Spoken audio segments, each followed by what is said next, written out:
In the first of our two-part lecture series on work and energy, we're going to talk about work.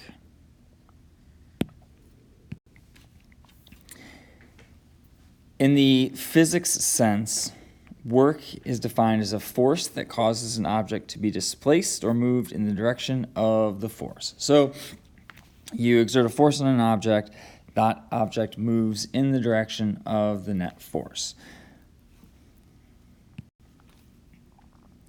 Mathematically, we say that work is the dot product of the force vector and the displacement vector. So what that looks like, this thing right here should be a dot. So really it's work is equal to F dot D. Okay, and we know or we recognize that both force and displacement are vectors. Work is a scalar value. It can be positive or negative. We can do positive work on a system. We can do negative work on a system. But it is still ultimately a scalar value. Now, you might have been introduced to this idea of a dot product in math at some point, but it's really just a specific way of multiplying vectors, and it's equal to the product of the two values and the cosine of the angle between them. So if we expand F dot D out, it looks like this. Work is equal to force times displacement times the cosine of the angle between them. And as we said on the previous slide, the dot product always gives a scalar quantity, so work is a scalar value. Now, if we take a look at what this ultimately means, if I have some force that's being exerted at some angle, so that's our blue line here. Okay, imagine that we're dragging a box across some surface. Box. And this is a rope that's tied to that box. So, or you're pulling a wagon, right? And you've got the handle of the wagon and it's up at some angle. The net force is along this blue line. Here's our angle.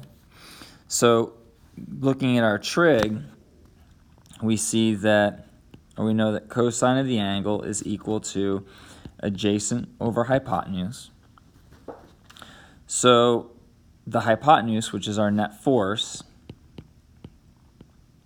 F net cosine theta equals the adjacent side. That's this reddish piece down here where it says FD. If you're dragging a box along the floor, then that box is moving parallel to the floor. It's being dragged along the floor. So really what we're doing when we find the dot product is we're multiplying the component of the force that is in the same direction as the displacement. Because when we talk about work, work is only done on an object when the force and the displacement are in the same direction. And if they're at some angle, then only the component of the force that is in that direction does work on that object. Now, looking at the units for this, work is force times displacement, so our units then are newtons times meters, and 1 newton times meters is equal to kilograms times meters squared per second squared, because our newtons, as we know, are kilograms times meters per second squared, mass times acceleration, times m over 1, which ultimately leads to this value here.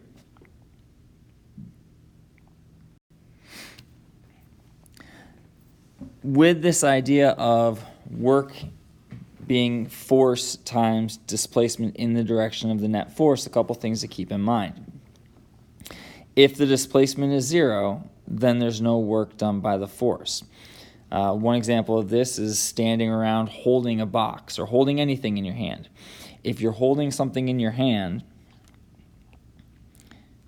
you're exerting some upward force on it to counteract gravity. You're not moving the object. If the object is not moving, then you're not doing any work on it. That doesn't necessarily mean that you're not getting tired, especially if it's particularly heavy, but you're not doing any work on the system or on the object in the physics sense. So no displacement, no work done. Likewise, if the net force is 0, then no work is being done. And so again, the idea of net force. So if the system is in equilibrium, meaning the forces are all balanced, then the net work done on the system is 0. Cart sliding across a frictionless air track at a constant velocity, the net force is 0, so there's no work that's being done on that particular system. And then the other time that we don't have any work done is if the displacement is perpendicular to the direction of the applied force.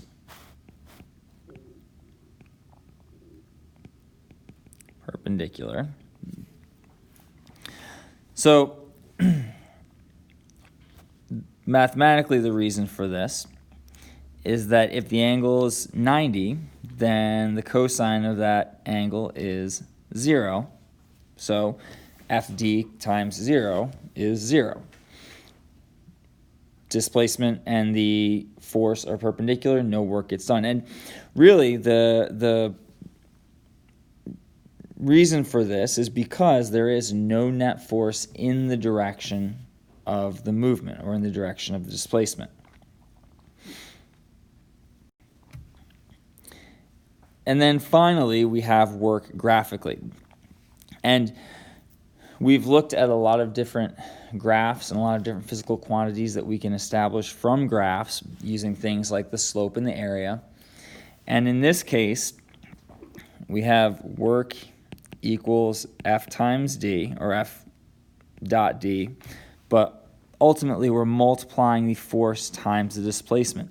And so as we've seen in a number of previous relationships, when we multiply those variables together, that's an indication that the area under a graph of those variables is going to give us some physical quantity, which in this case is the work. So the area under a force versus displacement graph is the work done on the object. Now, as we said, we can do positive or negative work, and we'll talk about that a little bit later. But ultimately, it is just the area.